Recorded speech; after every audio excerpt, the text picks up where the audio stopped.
Bismillahirrahmanirrahim. Assalamualaikum warahmatullahi wabarakatuh. Bismillahirrahmanirrahim. Kita lanjutkan kajian kita masuk pada Ghazwah Hawazin Yaum Hunain atau lebih dikenal dengan Perang Hunain.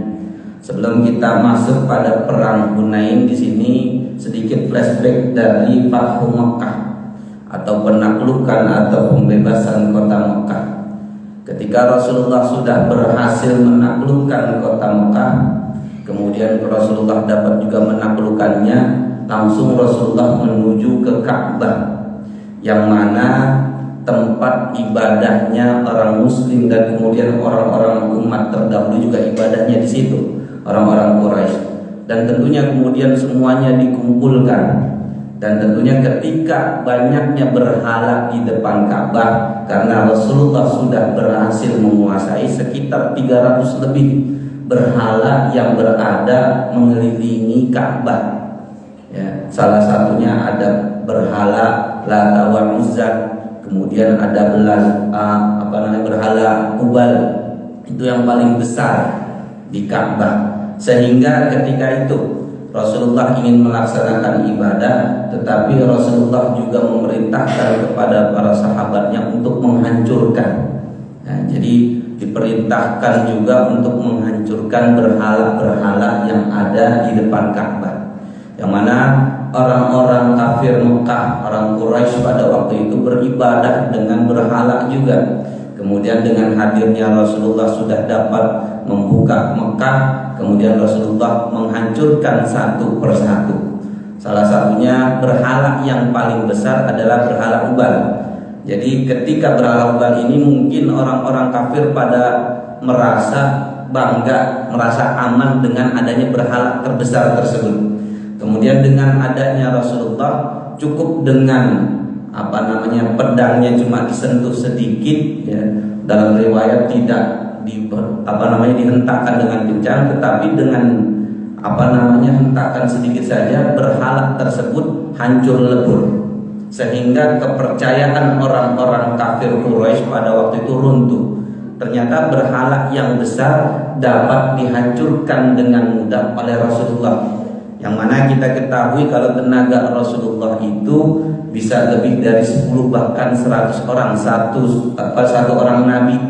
Ya, jadi Allah memberikan mukjizat, Allah memberikan kemuliaan kepada seorang nabi itu memiliki tenaga yang sangat kuat.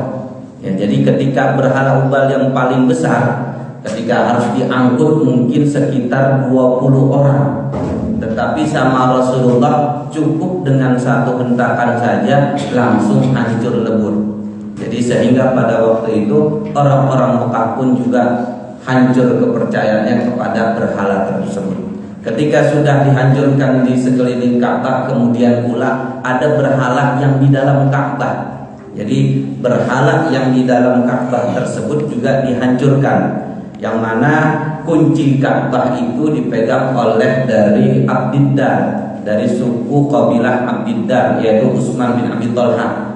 Nah, jadi kunci Ka'bah pada waktu itu dipegang sama Utsman bin Abi Thalhah, yang mana sebelumnya belum masuk Islam. Tetapi ketika Fathu Makkah sudah masuk Islam, kemudian ditanyakan sama Rasulullah, mana kunci Ka'bah? Kemudian Utsman bin Abi Thalhah menjawab, kunci Ka'bahnya ada di rumah. Ya, kemudian baru Utsman menuju ke rumahnya, yang mana kunci tersebut dipegang sama ibunya. Jadi ibunya pada waktu itu juga belum masuk Islam, sehingga pada waktu itu Utsman menuju ke rumah dan minta kuncinya. Singkat cerita, sesampainya Utsman bin Abi Thalhah ini sampai di rumahnya untuk meminta kunci Ka'bah kepada ibunya, tetapi ibunya tidak mengizinkan, karena pada waktu itu masih dalam keadaan musyrik dan belum masuk Islam. Sehingga Utsman bin Abi Thalhah sebagai seorang anak juga tetap dia meraihnya dengan sopan, ya, juga tidak menggunakan kata-kata yang kasar. Walaupun anaknya sudah muslim, ibunya masih kafir, tetapi dia tetap mengedepankan bagaimana adab dia kepada orang tuanya. Jadi memintanya dia dengan rayuan yang dengan baik dan santun. Singkat cerita, Rasulullah sudah lama nunggu di depan Ka'bah. Langsung nyuruhlah Umar bin Khattab, "Ya Umar, tolong susul Utsman bin Abi Thalha. Ya, kok udah beberapa lama tidak hadir-hadir." Ya karena menunggu untuk merayu ibunya memberikan kunci tersebut. Ya, singkat cerita, Umar langsung diutus ke sana dan langsung mengetuk pintu dari rumahnya Utsman bin Abi Thalha. Ketika mengetuk pintunya, ibunya mendengar suara Umar. Umar kan sosok orang yang sangat tegas, sangat berani dan ditakuti di kota Mekah pada waktu itu. Ketika suara Umar terdengar sama ibunya, langsung ibunya memberikan ya kepada Utsman. Ketika ditanya siapa itu, ya ternyata Umar bin Khattab. Ketika Umar mengatakan dirinya pengen mengambil kunci, singkat cerita ibunya takut nanti, ya takut dia apa-apain sama Umar bin Khattab. Nah, dari situlah kunci dapat diberikan kepada Utsman dan kemudian diberikan kepada Rasulullah. Ketika diberikan kepada Rasulullah, dibukalah pintu dalamnya Ka'bah. Yang mana kalau kita ketahui di dalam Ka'bah ya mungkin cuma orang-orang penting saja yang bisa masuk, ya orang-orang keturunan kerajaan atau mungkin presiden. Ya, jadi pada waktu itu dipegang dari suku kabilah Abdiddar. Ya sampai detik ini sama masih dipegang karena Rasulullah mengatakan nanti akan terus dipegang oleh keturunan dari Abdiddar. Ya, jadi ketika keturunan itu terus sampai sekarang kunci Ka'bah masih dipegang. Dari situlah di dalam Ka'bah masih terdapat juga berhala. Ya, terdapat berhala. Kemudian Umar bin Khattab diperintahkan Rasulullah untuk menghancurkan berhala yang di dalam Ka'bah tersebut. Bahkan terdapat ukiran-ukiran yang menggambarkan ada Nabi Ibrahim dan Nabi Ismail alaihissalam. Jadi digambar sama orang-orang kafir Quraisy pada waktu itu, ya digambar Nabi Ibrahim, Nabi Ismail yang menurut kepercayaan mereka. Ya, dari situlah ketika Umar bin Khattab sudah menghancurkan berhala yang di dalam Ka'bah, kemudian juga menghapus beberapa yang ada gambar-gambar juga. Ya, dari situ baru Rasulullah dipersilahkan untuk masuk dan Umar keluar. Nah, ketika itu Rasulullah masih melihat ada sedikit gambar dari ya Nabi Ibrahim dan Nabi Ismail, kemudian dihapus sama bagian pakaian Rasulullah untuk menghapus ukiran tersebut sehingga hilang semua berhala dan tulisan-tulisan ya ukiran-ukiran yang mereka anggap kepercayaan mereka untuk menyembahnya. Ya, kemudian dihapus dan dari situlah Rasulullah beribadah sholat di dalam Ka'bah. Kemudian dipanggil Bilal bin Rabah dipanggil untuk masuk ke dalam. Jadi pada waktu itu yang boleh masuk cuma sahabat Bilal. Ya, Umar bin Khattab cuma bersihin berhala kemudian keluar lagi dan kemudian dipanggil sama Rasulullah sahabat Bilal untuk masuk ke dalam Ka'bah. Ini menandakan bahwasanya derajat yang mungkin kita lihat rendah, ya mungkin kita lihat seorang budak hitam tetapi bisa tinggi derajatnya di hadapan Rasul dan Allah Subhanahu wa taala. Yang mana sahabat Bilal sering dihina-hina sama orang-orang kafir Mekah. Ya, tetapi derajatnya di sisi Rasulullah kemudian di sisi Allah Subhanahu wa taala dimuliakan. Jadi salat bersama Bilal Rasulullah menjadi salat sunnah di dalam Ka'bah. Ya, dari situlah baru keluar. Kemudian baru di situ banyak umat Islam ketika Fathu Mekah tidak adanya pertumpahan darah dan kemudian banyak juga yang masuk Islam. Sehingga berhala-berhala yang sudah ada di Mekah semuanya dihancurkan dan kemudian umat Islam lebih mudah untuk melaksanakan ibadah di Ka'bah. Hadirin jamaah yang dirahmati Allah Subhanahu wa taala, itu sedikit flashback dari kisah Fathu Mekah.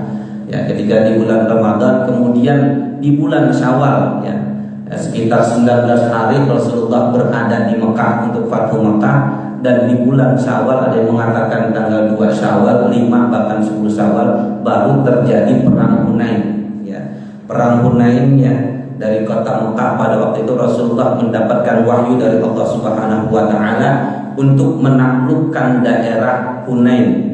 Yang mana daerah Hunain ini daerahnya adalah dari kota Mekah sekitar 60 sampai 70 km berdekatan dengan kota Taif. yang mana kota Taif itu adalah kota Rasulullah SAW diberikan susuan sama Halimatus Sa'diyah. Jadi berdekatan. Dan dengan suku pada waktu itu ada suku Hawazin. Suku Hawazin ini adalah yang menguasai daerah Hunain tersebut ya, dengan sekitarnya.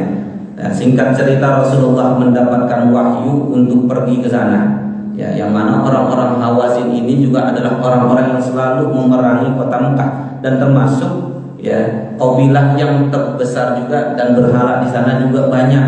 Ya, untuk ukuran yang paling besar pertama adalah berhalanya di Mekah. Kemudian di daerah Taif ataupun daerah Hawazin, di suku Hawazin juga mereka menyembah berhala begitu banyak. Sehingga pada waktu itu Rasul diperintahkan untuk menyerang daerah sana ya, kepada suku Hawazin, yang mana pada waktu itu suku Hawazin juga sudah mendengar bahwasanya Rasulullah sudah menaklukkan kota Mekah ya, jadi mereka juga sudah menyusun bagaimana bisa memerangi Rasulullah. Yang pada waktu itu Rasulullah juga mengutus mata-mata adalah Abdullah bin Abi Hadrat al-Aslami untuk mengutus ke sana pasukan di sana sekitar berapa. Ya, jadi pasukan dari suku Hawazin ini sekitar berapa. Jadi sehingga ketahuanlah ya bahwasanya mereka sudah siap-siap untuk perang, sekitar 12.000 pasukan dari suku Hawazin. Itu perkiraan ya dari mata-mata Rasulullah untuk diutus ke sana. Singkat cerita juga Rasulullah juga menyiapkan pasukan di kota Mekah pada waktu itu sekitar 12.000 juga. Jadi kalau pasukan Hawazin 12.000, tetapi nanti ditambah lagi ya, jadi lebih besar daripada pasukan Muslim. Jadi pasukan Muslim sekitar 12.000, 10.000-nya orang-orang Muslim, sedangkan 2.000-nya sebagiannya ada mu'alaf dan kemudian sebagiannya ada orang musyrik.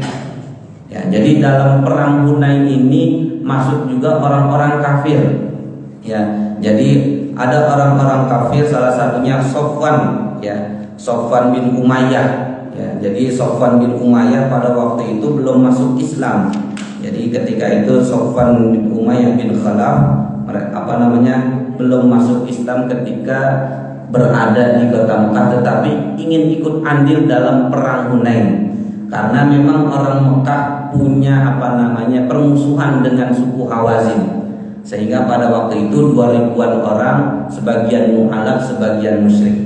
Dari situlah ketika orang-orang musyrik ikut andil dalam peperangan, kemudian Rasulullah memilih salah satunya ada Khalid bin Walid untuk memimpin komandan perang pada suku Bani Sulaim. Jadi dipimpinlah beberapa orang-orang yang handal dalam peperangan.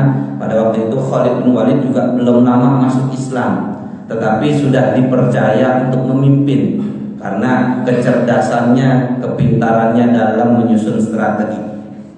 Ketika ini Rasulullah menyiapkan pasukan sekitar 12.000. Kemudian pada waktu itu mungkin pakaian perangnya Rasulullah sedikit, tidak terlalu banyak.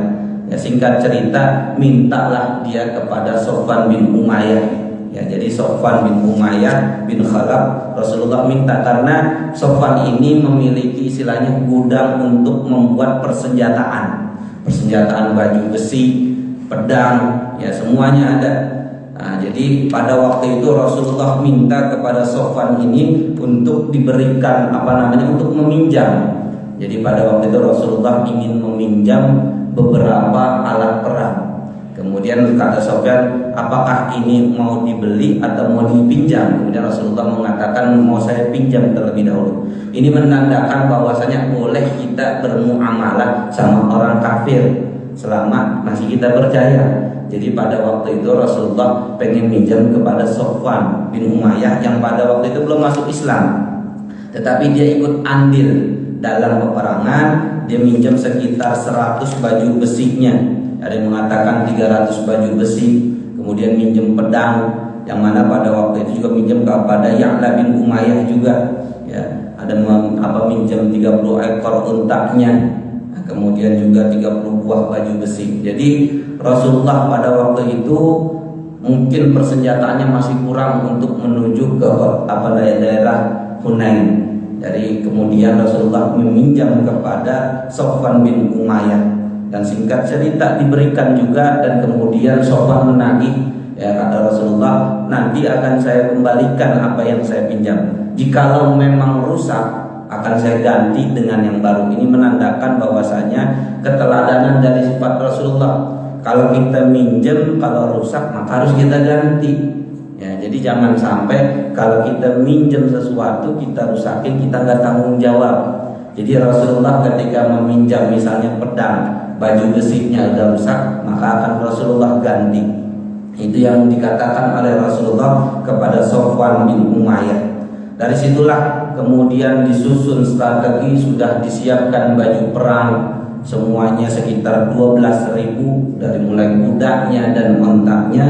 Kemudian Rasulullah memberikan kepada Attab bin Usaid al-Umawi untuk memimpin kota Mekah sementara. Jadi kota Mekah nggak kosong. Jadi memimpin untuk meninggalkan kota Mekah, maka dipilihlah sahabat Attab bin Usaid al-Umawi. Jadi ketika Rasulullah dengan para sahabatnya 12.000 pergi, maka dicari pengganti. Ya. Jadi ketika kita ingin meninggalkan daerah yang dipimpin, maka harus ada wakil yang bisa menjaganya, jangan sampai kosong. Jadi ini yang dilakukan oleh Rasulullah. Sahabat Attab dijadikan pemimpin untuk menjaga kota Mekah, yang mungkin pada waktu itu masih muda, sekitar usianya di bawah 30 tahun.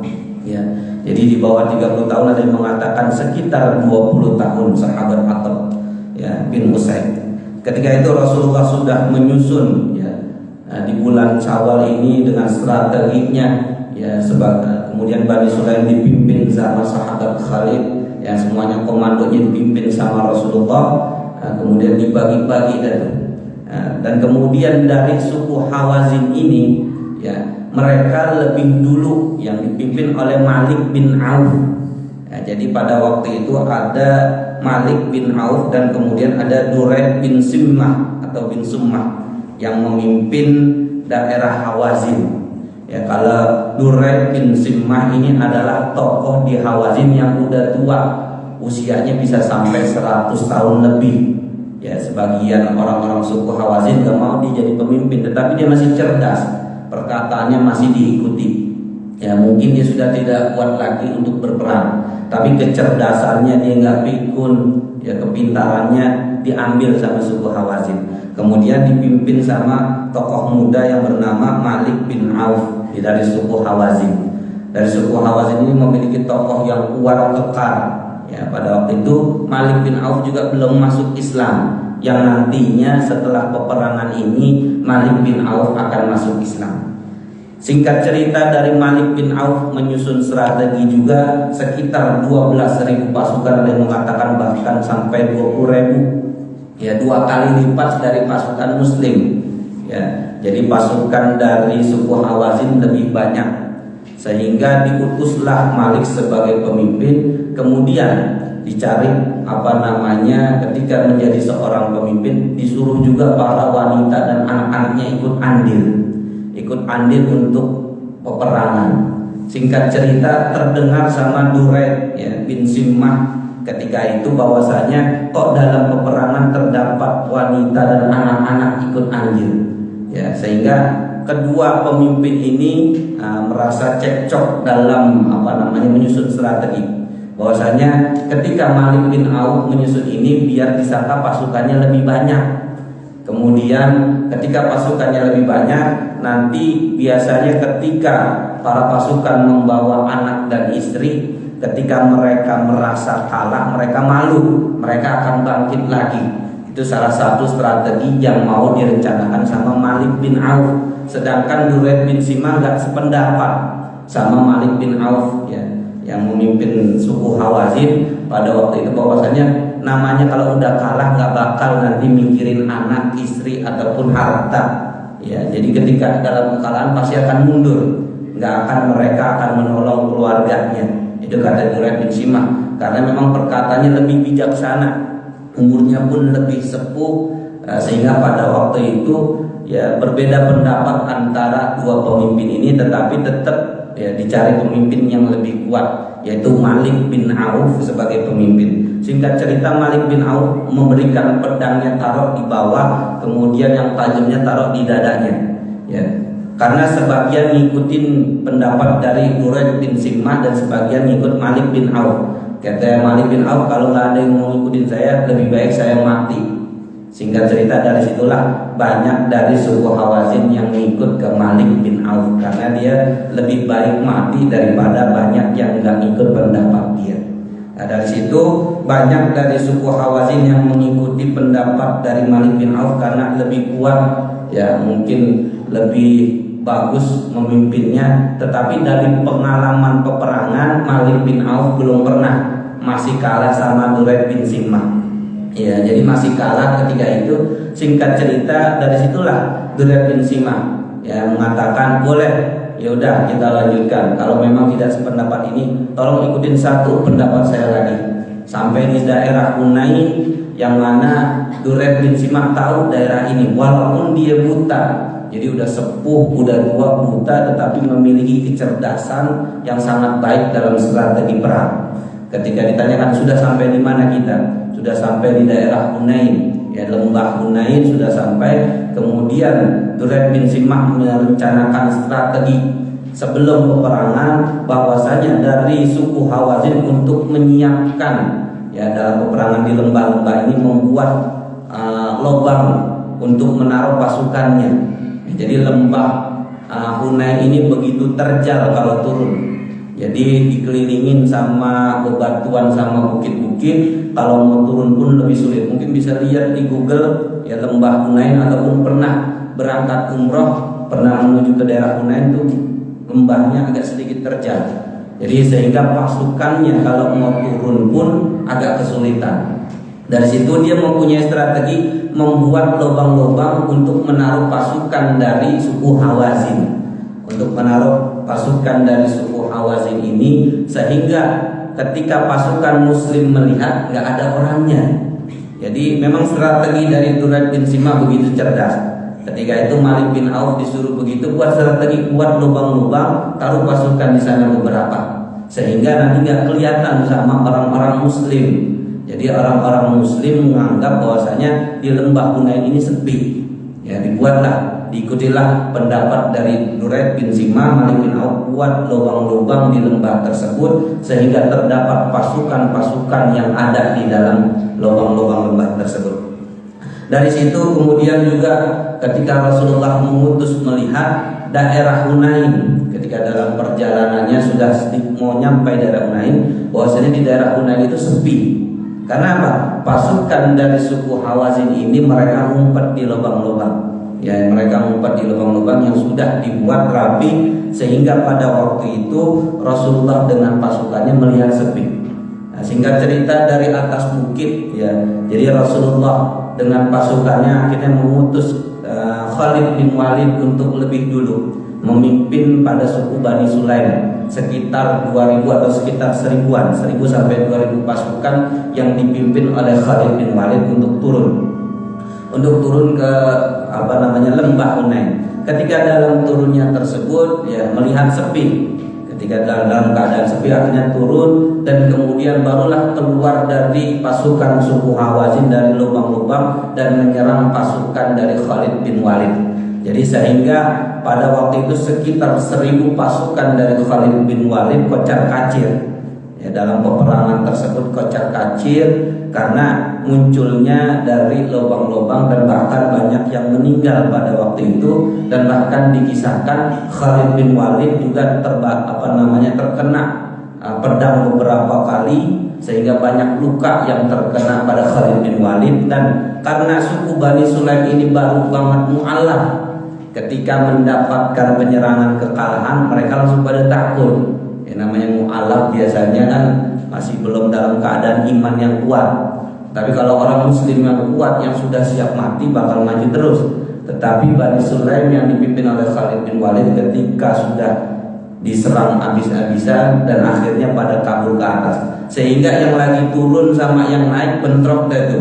Ya, jadi banyak pasukan muslim yang kocar-kacir, bahkan di riwayat dalam firman Allah Subhanahu wa taala, laqad nasarakumullahu fi mawatin katsiratin wa yawma hunainin id a'jabatkum kathratukum falam tughni 'ankum syai'an wa dhaqat 'alaikumul ardu bima rahabat tsumma wallaytum mudbirin. Ya, sungguh Allah telah menolong kamu ya di banyak medan perang, dan ingatlah perang Hunain ketika jumlahmu yang besar itu membanggakan kamu, tetapi jumlah yang banyak itu sama sekali tidak berguna bagimu, dan bumi yang luas itu terasa sempit bagimu, kemudian kamu berbalik ke belakang dan lari tunggang langgang. Jadi ketika itu pasukan muslim sudah merasa pede dan bahkan meremehkan suku Hawazin, karena dalam beberapa peperangan sering mendapatkan kemenangan. Jadi mereka menganggap pasukan muslim yang sudah 12.000 ini pasti akan mendapatkan kemenangan. Makanya tidak boleh kita meremehkan ketika dalam peperangan ataupun dalam apapun dalam ibadah kita tetap ibadah kita dengan baik. Ikhtiar usaha kita tetap kita tunjukkan yang terbaik. Tentu nantinya Allah yang akan menentukan apakah kita menang ataukah kita kalah, ya, atau kita berhasil atau tidak berhasil. Ini menunjukkan bahwasanya ketika pasukan muslim ini meremehkan pada waktu awal peperangan, maka banyak yang lari kabur ke belakang dan akhirnya mundur. Pasukan muslim yang dipimpin oleh Khalid bin Walid, bahkan Khalid bin Walid juga terluka parah pada waktu itu. Singkat cerita, dari situ Rasulullah SAW mendengar kekalahan dari pasukan 1.000 muslim, dan kemudian Rasulullah menyuruh juga, ya, jadi mengumpulkan pasukan yang senior, ya, pasukan yang senior dikumpulkan, dan bahwasanya sekitar mungkin 80 atau 100 orang, ya, 100 orang untuk menyerang kembali. Karena apa? Pasukan muslim sudah kalah dan menjadikan beberapa orang juga kocar-kacir. Nah, jadi ketika itu Rasulullah memberi semangat baru dengan mengumpulkan sahabat-sahabat senior, Umar bin Khattab, Utsman, Abu Bakar, Zubair bin Awam, Ali bin Abi Thalib, dan banyak sebagainya untuk maju kembali. Ya, mungkin sekitar 80 atau 100 orang disusun. Bahkan Rasulullah berdoa, Allahumma bika uhawil wa bika usawil wa bika uqatil. Ya Allah, dengan kekuatanmu aku berjuang, dengan kekuasaanmu aku melawan, dan dengan pertolonganmu aku berperang. Ya, dari situ Rasulullah menyusun pasukannya untuk menyerang kembali, turun ke bawah. Jadi dengan pasukan yang ini, dengan menyusun pasukan perang, Rasulullah bisa bangkit. Bahkan di situ diriwayatkan juga dalam firman Allah Subhanahu wa taala bahwasanya malaikat juga ikut andil dalam peperangan. Bukan hanya dalam perang Badar, tetapi dalam perang Hunain juga malaikat turun. Jadi malaikat ikut andil dalam perang Hunain ini untuk membantu pasukan Rasulullah. Karena pasukan Rasulullah pada waktu itu mungkin sekitar 100 yang masih berani untuk terjun, sedangkan di bawah sekitar 12.000 lebih pasukan dari suku Hawazin. Sisanya ada yang lari, bahkan ada yang lari ke Mekah. Ya, ada yang lari ke Mekah karena saking takutnya, ya, mungkin karena sebagian mu'alaf, karena sebagian orang musyrik, orang kafir ikut andil dalam peperangan tersebut, sehingga mereka pada kabur. Jadi Rasulullah memberikan semangat lagi untuk para sahabat untuk menyerang kembali. Karena apa? Rasulullah sudah tahu, sudah mendapatkan wahyu dari Allah Subhanahu wa taala bahwasanya peperangan akan dimenangkan, tetapi bukan untuk meremehkan lawan, ya, bukan untuk menjadikan lawan kita itu jadi kita merasa bangga, ya, tetapi tetap adanya usaha, persiapan, dan tentunya ikhtiar dan doa ini adalah sebagai fondasi untuk mendapatkan keberhasilan. Sehingga dari situ bahwa kemudian pasukan Rasulullah menyerang, dan akhirnya pasukan dari Malik bin Auf dari suku Hawazin mundur ke belakang. Ya, jadi banyak yang terluka dari pasukan suku Hawazin di lembah Hunain ini. Jadi sehingga pasukan mereka dari Malik bin Auf mundur ke belakang, kemudian akhirnya ya para wanita-wanita juga disusun di pasukan paling belakang. Ya, mereka ditaruh di paling belakang karena apa? Buat menandakan pasukannya ramai. Ya, ditaruh pasukan wanita sama anak-anak ditaruh paling belakang. Tetapi mereka tidak berani ngapa-ngapain karena buat nakut-nakutin pasukan muslim. Ya, mungkin sekitar 15.000 pasukan dari suku Hawazin, kemudian ada istri sama anak-anaknya sekitar 10.000, ya. Jadi sekitar mungkin 25.000 pasukan dari suku Hawazin ini. Dari sini ya pasukan Malik bin Auf mundur ke belakang, dan kemudian pasukan Rasulullah dapat mengambil alih lagi kemenangan. Dari mengambil alih kemenangan, dan akhirnya Malik bin Auf bahkan lari ke atas lembah Hunain. Ya, jadi sebagian harta ghanimah, pedangnya, ya kemudian semuanya itu ditaruh di bawah, dan mungkin yang dibawa ke atas lembah beberapa saja. Ya, dari situlah dari pasukan Malik bin Auf menyiapkan kembali. Ya, menyiapkan kembali ada berapa nih pasukan saya yang masih hidup. Ya, dari situ kemudian dilihat ketika Malik bin Auf sudah berada di atas bukit dan menyiapkan kembali untuk strategi nyerang balik, kemudian dilihat pasukan dari kaum muslim di depan.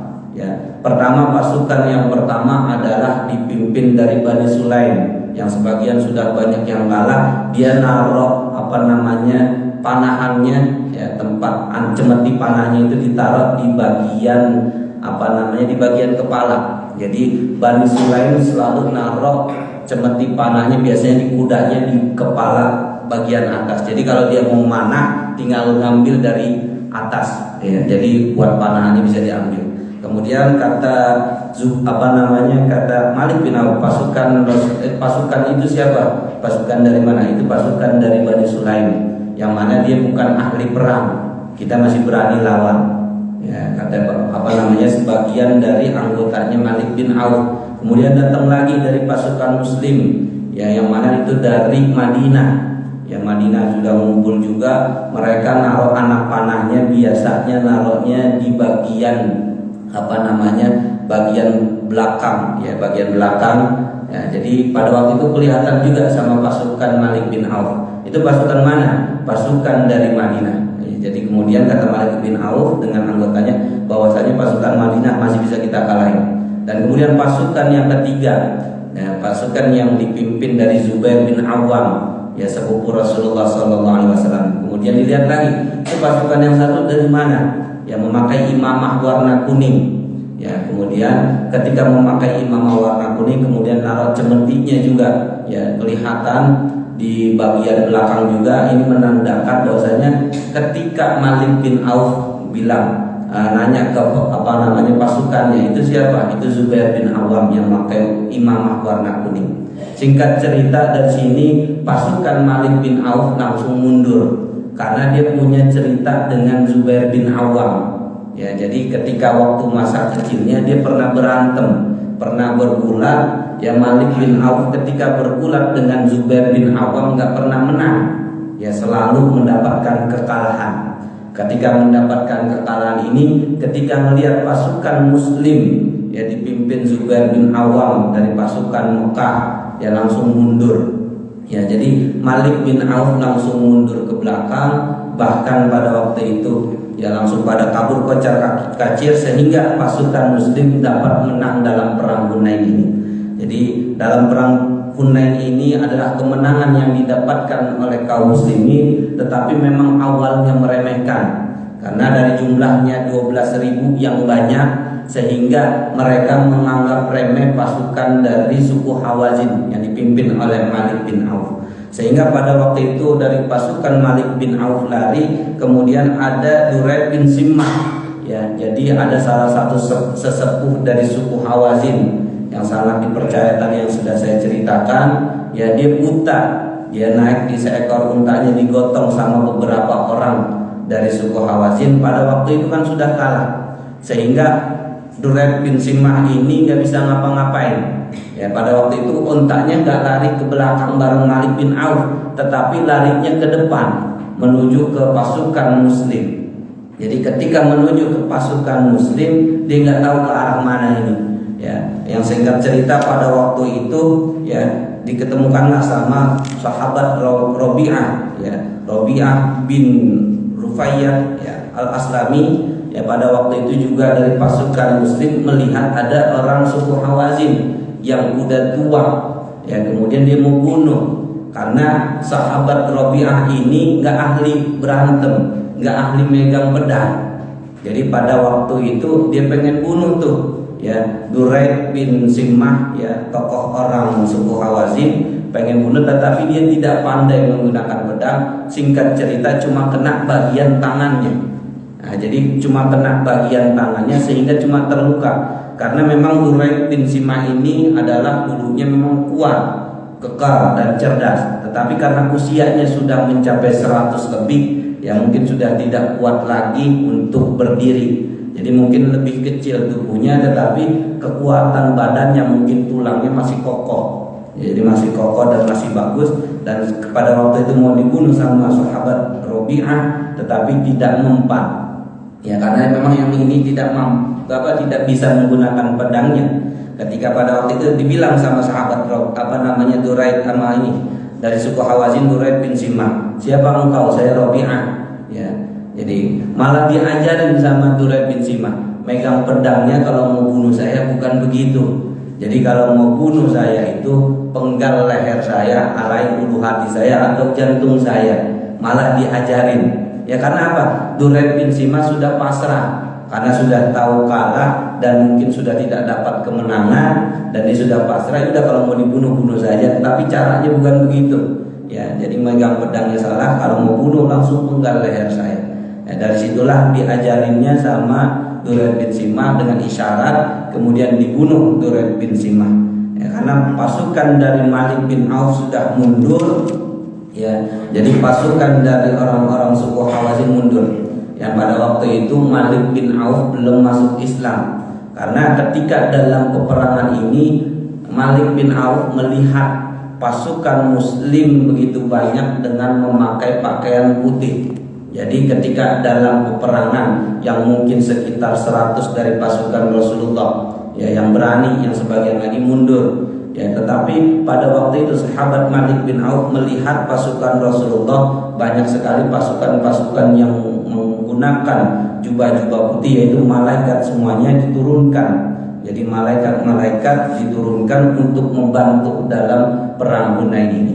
Dari situlah ketika Rasulullah dapat kemenangan dalam perang Hunain ini, mendapatkan beberapa ghanimah, ya, jadi mendapatkan beberapa wanita dari karena dari orang-orang suku Hunain membawa wanita, anak-anak semuanya.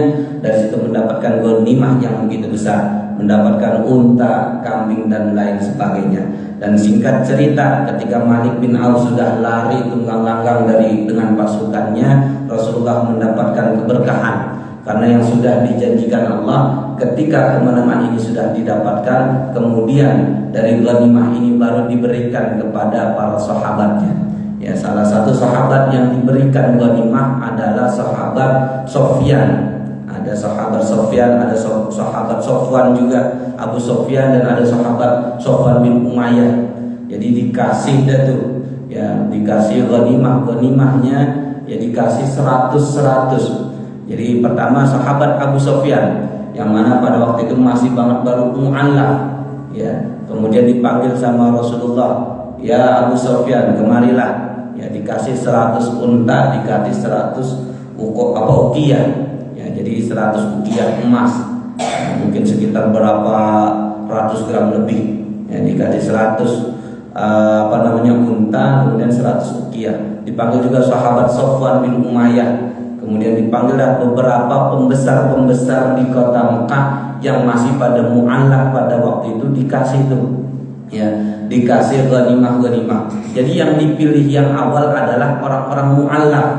Ya, bukan orang-orang semacam mungkin yang sudah keimanannya kokoh. Singkat cerita, dari situ dari kaum Ansor merasa iri. Ya Rasulullah, kenapa orang-orang ini yang engkau berikan? Kenapa? Mereka sebenarnya memiliki kedudukan pada waktu itu. Ya, orang-orang Abu Sofyan, Sofwan bin Umayyah, ya, semuanya itu memiliki kedudukan. Kemudian dikasih sama Rasulullah dengan jumlah 100. Ya, jumlah 100. Dan sahabat dari kaum Ansar merasa iri. Ketika merasa iri bilang, saya kok nggak dapat apa-apa ya Rasulullah. Ya, jadi ketika pada waktu itu nggak dapat apa-apa, ngadu ke Rasulullah. Kemudian Rasulullah panggil, ya wahai sahabat Ansar, sesungguhnya engkau adalah sahabat yang mulia. Ya, engkau memiliki kedudukan yang mulia, bukan karena harta yang kau inginkan, Ya bahkan dibalikin sama sahabat Ansor. Dulu engkau datang ke Madinah dalam keadaan susah, nggak ada yang mau menerima engkau hijrah ke Madinah, nggak ada keluarga, tetapi orang-orang Ansor menerima. Ya, kemudian nggak punya harta, orang-orang Ansor kasih. Kemudian Rasulullah juga mengatakan, dulu engkau juga dalam keadaan susah. Ya, yang mana orang-orang Madinah, kaum Ansor pada waktu itu sering terjadi peperangan. Ya, karena ulahnya dari orang-orang Yahudi. Jadi suku Khazraj dan Aus selalu perang. Jadi orang-orang Yahudi ini mengadu domba dari kaum-kaum Ansor. Jadi diadu domba untuk terjadinya perang terus. Ya, dulu engkau dalam keadaan peperangan, tetapi dengan hadirnya Rasulullah, jadi kaum Ansor jadi aman. Dulu engkau dalam keadaan susah, dengan hadirnya Rasulullah, kota Madinah menjadi kota yang berkah. Jadi dibalikin sama Rasulullah, kemudian dari kaum Ansor mengatakan, ya benar ya Rasulullah, sungguh kemuliaanlah hanya milik engkau dan Allah. Ya, jadi pada waktu itu Rasulullah mengatakan itu karena keimanan kaum Ansor sudah kuat, maka saya tidak memberikan ghanimah ataupun harta rampasan perang. Tetapi buat orang-orang mu'alaf ini, Abu Sofyan, kemudian Sofwan bin Umayyah, mereka dalam keadaan baru banget masuk Islam.